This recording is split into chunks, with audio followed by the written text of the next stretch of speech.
Hit the arrow time. Time for Monday Morning Fallout. Monday Morning Fallout, of course, when we overreact to the football weekend. And, golly, judging by Twitter, y'all are in mid-season overreaction. Oh, you Lord, yes. Whew. God, chill. My job to overreact, not yours. Take it back a notch. Start with my 3 big thoughts. Thought number 1, big success, big target. This was a strange week in the Texas high school football world in the sense that we thought it was going to be a relatively ho-hum week, I think, generally. Generally speaking, we looked at the slate. We said, you know what? A little thinner, not as many big-time showcase matchups. And so sometimes I think that sometimes that can lull us into a false sense of security that we know what's going to happen. Mm-hmm. Well, Texas high school football has a way of humbling you. Real quick, too. As an analyst, as a player, as a coach, as a fan.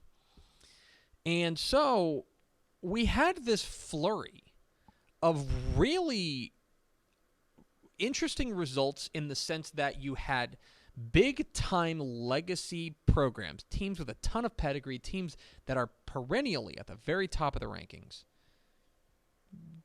scuffling, rather, and stubbing their toe and coming up short and getting beat, plain and simple. I think the one that people are really going to pay attention to, and we kind of flagged you on this one, was Spring Westfield's win over Galena Park North Shore. Mm-hmm. Now, it's worth mentioning, again, that Galena Park North Shore, like, Westfield has had their number. They've now played 9 times since 2014, or 2004, rather.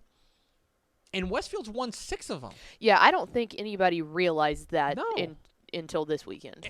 Westfield has had North Shore's number. And so when you see Westfield 27, North Shore 21, I don't know that that's necessarily a huge upset. In fact, I wouldn't even characterize it that much as an upset. But it goes back to the point that when you are a team like North Shore, and you went state championship 2018, state championship 2019, state semifinals 2020, you're a lot of teams' Super Bowls. Oh, yeah. Right? You really are. I think the same thing goes with one of the more bizarre results of the weekend, which was Bushland 49, Canadian 42 in overtime. Yeah. Canadian was up 35-7 in this game at halftime, and Bushland mounts a furious comeback, forces overtime, and beats the Wildcats in overtime. When you are a pedigree program, when you are the kind of program that everyone circles on their calendar, you're going to get everyone's best shot. And I think Canadian found that out this week. And there were a few others where it just kind of, you see them and maybe it causes you to scratch their head. But I think that if you zoom out a little bit, you'll see, okay, it's really not, it's they're upsets, but I think it is a reminder that when you are at the top, when you are a program that people have a lot of respect for, you're going to get everyone's best shot. Oh, yeah. Well, it's like coaches say every time you ask them, if we're going to be the best, we have to play the best. Exactly and so right. That's exactly what it goes into. And it's one of those things that I think we got that stark reminder this week that when you are a big-time I think Lake Travis is the same way, right? Yeah. They're lost to Rockwall. Now, Rockwall has bigger, Rockwall's not a pushover. No. Certainly not. Not at all. But Lake Travis is a much more pedigree program. Yeah. Lake Travis has all those state championships. Powerhouse. Rockwall doesn't. And so Rockwall certainly had that circled.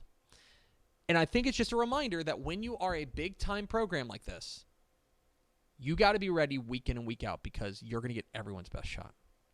That's thought number 1. Thought number 2, almost nobody's happy.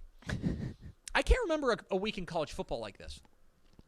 Let's make a complete list out of the 12 FBS programs in the state of Texas who are now just unequivocally feeling better today than they were on Friday morning, okay?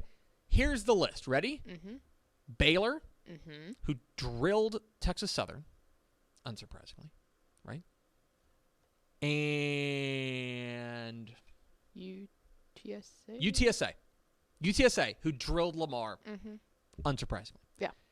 Everyone else, literally everyone else is coming out of this weekend, I think, feeling worse about their team than they did before. Yeah. That goes for the teams that won.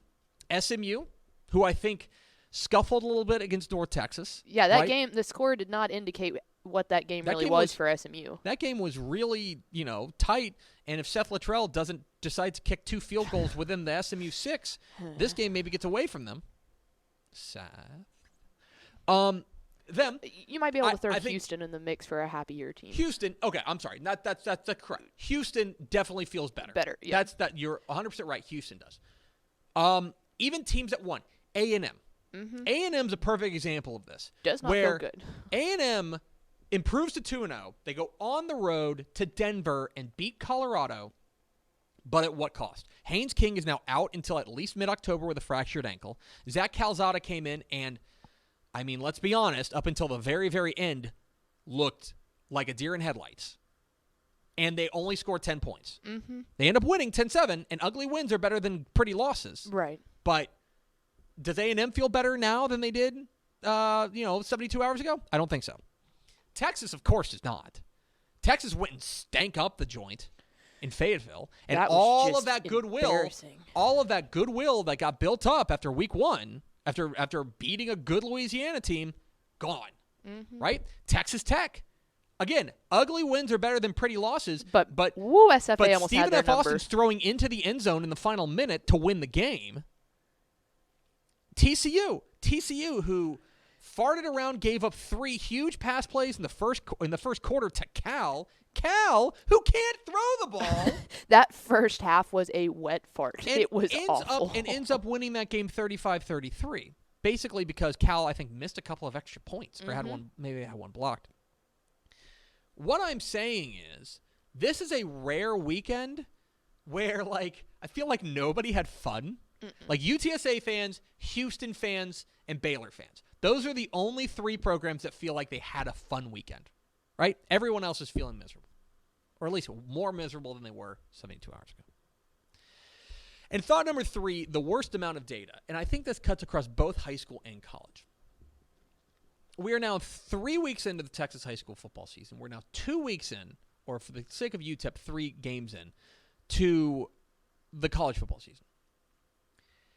And I feel like this is the exact worst amount of data to have on a team. We have 3 games. Let's just take the high school ranks. We have 3 games out there, and we feel like this is one of those. It's very sophomoric, and I don't mean that in as far as immature. I mean sophomoric in that sophomore is, I believe, Greek or Latin for wise fool. Sure. Right? We feel like we have a good read on a lot of these teams, right? We feel like it. And yet, if you remember, 3 weeks worth of data is just not that much, guys. Well, and especially whenever you're talking about uneven schedules and some teams are 3-0 but haven't necessarily played anybody, and some teams are 0-3 but they've been through the ringer. I mentioned Borden County on Twitter last night about how they played number 1, number 2, and number 4, and they're playing number 3 this week. This is the worst amount of data. And so when I sit up here, and I said this on Bally, and I'm surprised I didn't clip it for social. When I sit up here and I make these broad declarations about these teams, I don't know what I'm talking about. Okay? We have 3 weeks of data.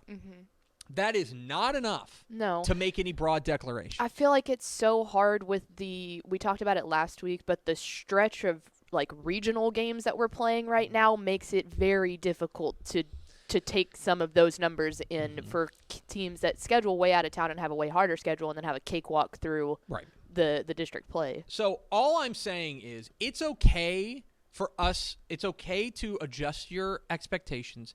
It's okay to say we don't know enough about a team. And I feel like I don't know is maybe the 3 hardest words in the English language. It's okay to admit we don't know everything right now. We'll get more data. I would say in 2 weeks, we will know exponentially more than we know right now. That's my 3 big thoughts. 3 helmet stickers. A helmet sticker for Cash McCollum, the quarterback at Wimberley. Elite quarterback name. He goes 16 for 23, 387 yards and 4 touchdowns passing for Wimberley. TCU running back Zach Evans, we had questions about where they were going to, who was going to be their bell cow. They have found their bell cow, and it's the 5-star. As he steps up in a big way when they needed him most. He ends up carrying 22 times for 190 yards and a touchdown. They needed every one of them as they beat Cal. And Caleb Cook, the quarterback at New Home. goes 21 of 34 for 340 yards and 5 touchdowns passing in his first start as a freshman. New home quarterback Caleb Cook gets a helmet sticker. 3 teams to watch. West, David Woodard's squad is off to a 3-0 start, and they go and they had a game thrown together at the last minute, and they both got canceled on. They decided to meet in the middle with Orange Grove, and they end up coming away with an impressive win. West is certainly a team to watch. Did you see what happened in the Midwestern State game? Choctaw Stadium. Did you see what happened? Mm-mm. Okay. No, I missed this game was wild ass, and I mean that sincerely. Midwestern State was down 23 points. Okay? Midwestern State was down. I had the box score up. They were down. It was over. Okay? They were absolutely toast. Mm-hmm. They end up rattling off the final 24 points of this game, I believe, and win this game 31-30, upsetting A&M Commerce. This game was crazy town banana pants. I would love to go back to our show on whatever day that was, Thursday, and I specifically said, this game with the rivalry always is wild ass. Mm-hmm. Craziness. But Midwestern State, certainly keep an eye on them as they have all of a sudden kind of turned the Lone Star Conference upside down with one win. So congratulations to them. Good crowd out there, too. I did see that. And Wolfforth Friendship. The Tigers are 3-0 after a win over Lubbock Cooper. And suddenly, one of those programs that, how do I want to put this? I'm of the belief that they should always be good. I think that they are one of those programs out there but they've been through a rough couple of years. But Jay Northcutt's got this squad back where, kind of moving a little bit. Wolfforth Friendship, certainly a team to watch out there. They are 3-0, off to a 3-0 start. 3 to see, 3 games that we got our eye on this week. How about Cisco and Jim Ned? Battle of tasty. Unbeatens, battle of state-ranked unbeatens, a 2A versus a 3A, and 2 teams that are going to play some smash-mouth football on one another. That game's going to be a lot of fun out there in Tuscola on Friday night. It's a weird slate of college football this week. I'm very interested in Incarnate Word and Texas State because Incarnate Word can score, and that game has a chance to get really pointsy. Incarnate Word and Texas State is certainly a game I've got on my radar. And finally, you want to talk about 2 teams that made a bunch of headlines last week that we are now going to, or I guess 2 weeks ago, we are now going to see go head-to-head as Humble Atascocita visits Denton Guyer. This game's going to be a lot of fun and a real gut check for both of these teams. Can Atascocita travel to DFW twice in 3 weeks and come away with 2 big-time state-ranked top 10 scalps? We will find out. I can say, too, real fast, we're going to have that game on Texan Live. How about that? That game's on Texan Live. Atascocita and Guyer will be must-see action on Friday night. That is 3 to see, and that is Monday Morning Fallout. Thanks so much for watching that video. If you would like more and to be notified when they come out, go ahead and click that subscribe button right down there. You can also watch Texas Football Today every day live at noon on TexasFootball.com, Facebook, Twitch, and right here on YouTube. For more of the best coverage of Texas football in the Lone Star State, go to TexasFootball.com/subscribe.